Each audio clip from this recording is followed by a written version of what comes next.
Well, as Adam said, I'm Anna. I'm currently a senior at North, and I'm headed to Indiana Wesleyan in the fall to study nursing. So this is like my outro. I'm heading out, my last moment to talk to you guys. So tonight I will be based in Hebrews 12, if you guys want to turn your Bibles there. We'll be in Hebrews 12, verses 1 through 3.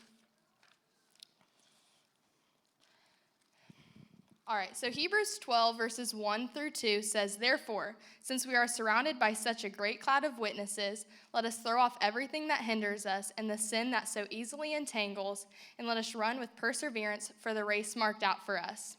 As I was reading through Hebrews 12, it talks about the race that's marked out for us. It says to run with perseverance.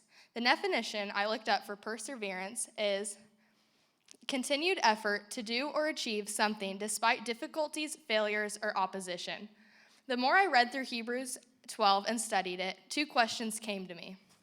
The first one being, what is the race that God is calling us to run? I believe the answer to this question is we should all be running each day with the goal of living out our life as Jesus lived his. The race that God calls us to run has many parts to it, though. It's not one simple race. There is no easy trail to hop on and no effort training plan that we have to get you to the end of the race.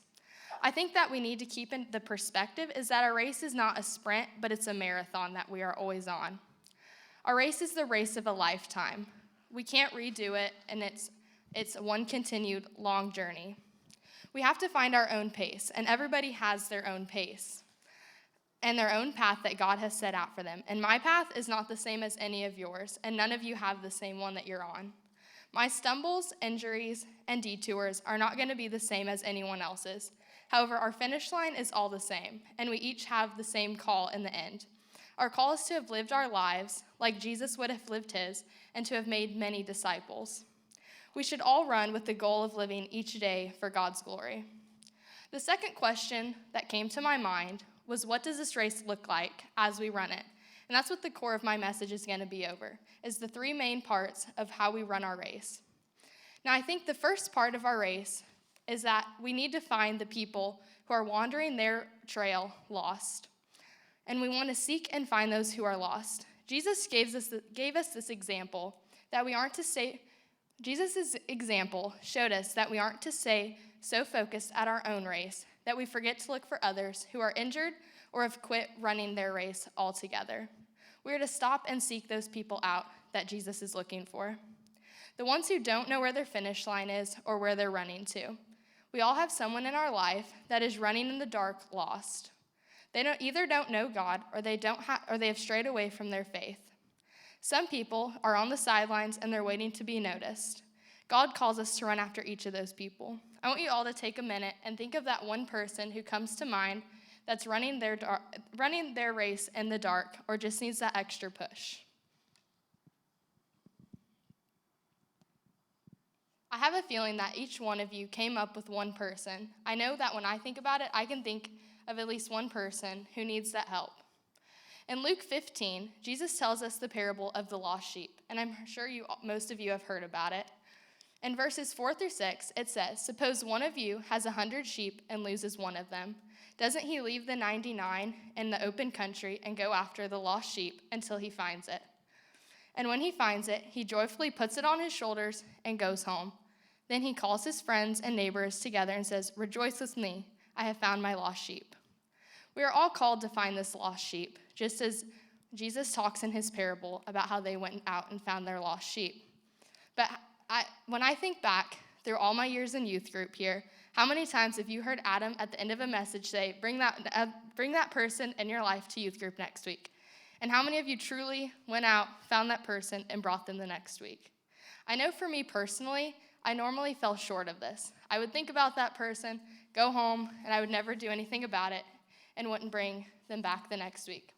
I wish I would have, because I can only imagine those people that came to my mind who needed help, but I didn't go ahead and reach out to them. Because I can only imagine that they really needed that help and I could have helped them. For me personally, though, when I was a freshman and sophomore in high school, I was in a lull.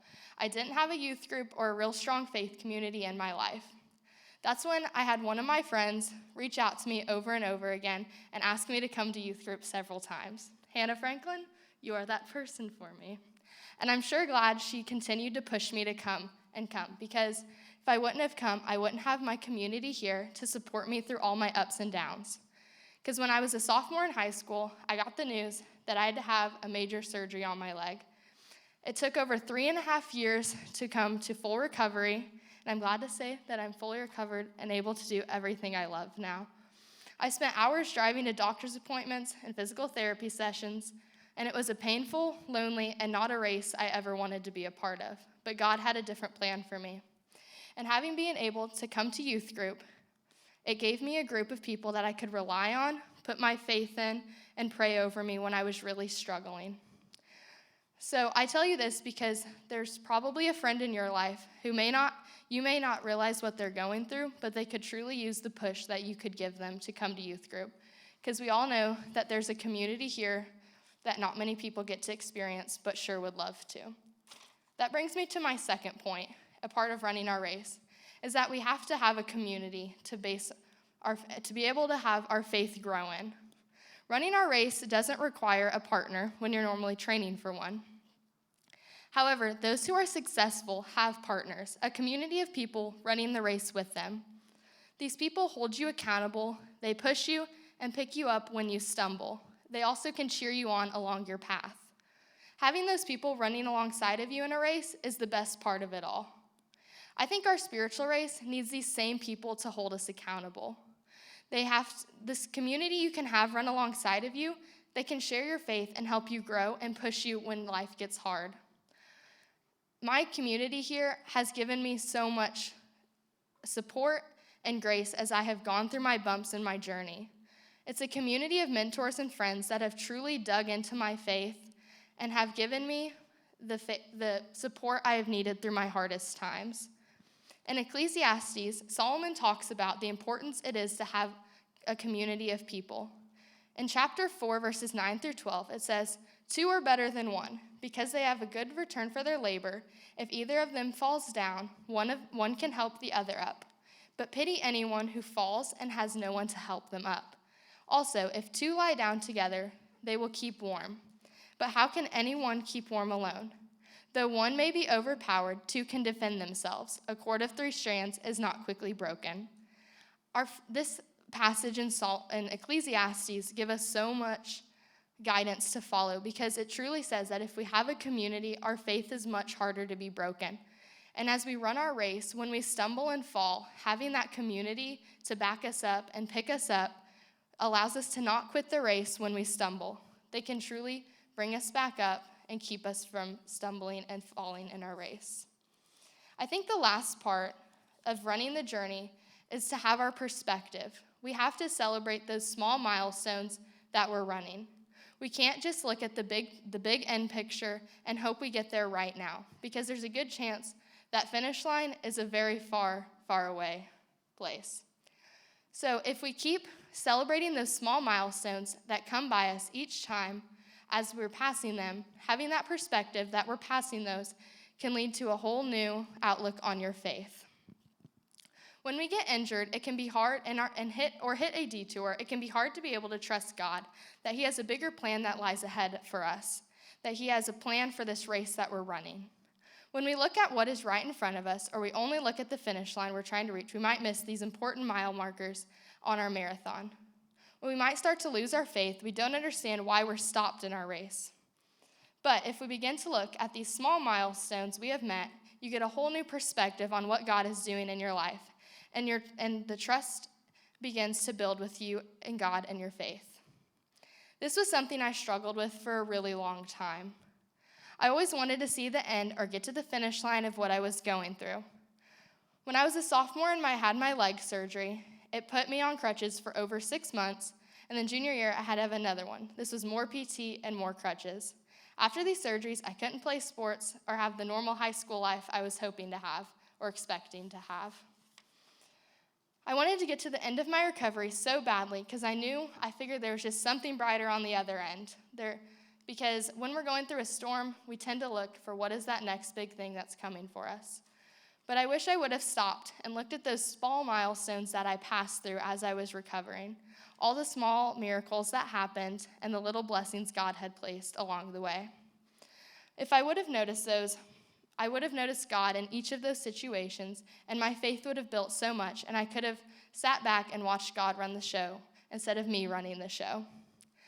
Then I saw the big pictures and the lessons God was teaching me along the way. I can see them now, and I'm sure glad I can, because I can see so many ways that God blessed me through all of those little spots that I had bumps throughout. I think in the end, so I ask that you, in the end of my story, I can now look back, as I said, and see where God was leading me throughout my whole journey.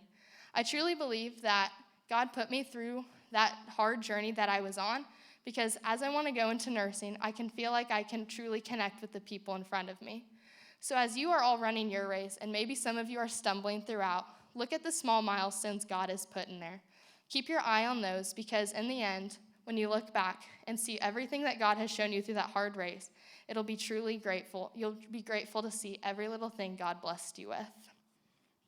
So as we come to the end of the school year, and a lot of stuff begins to wrap up, I would encourage you all to take a look and think about where you are in running your race. Who do you need to reach out to? Who do you need to surround yourself with to dig into Scripture? And who can you build a community with? Look for those milestones and ways God is providing for you in those moments of injury and stumble. Believe and have faith that God has a plan for your race, and that every step of the way is truly in His plan.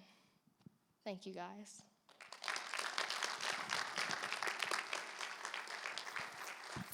Thank you, Anna, so much. I think it's so powerful. As we talk about running this race with you can sit down if you want. We'll just give her another hand. Awesome.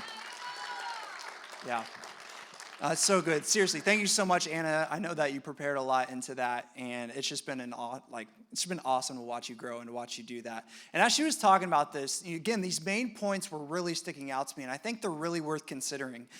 First, as we're talking about running this race with perseverance, who are the people in your life that maybe you can go after? Just as Hannah Franklin constantly reiterated, Anna, you should come to youth group. Who are the people that maybe you can reach out to and have a tremendous impact on?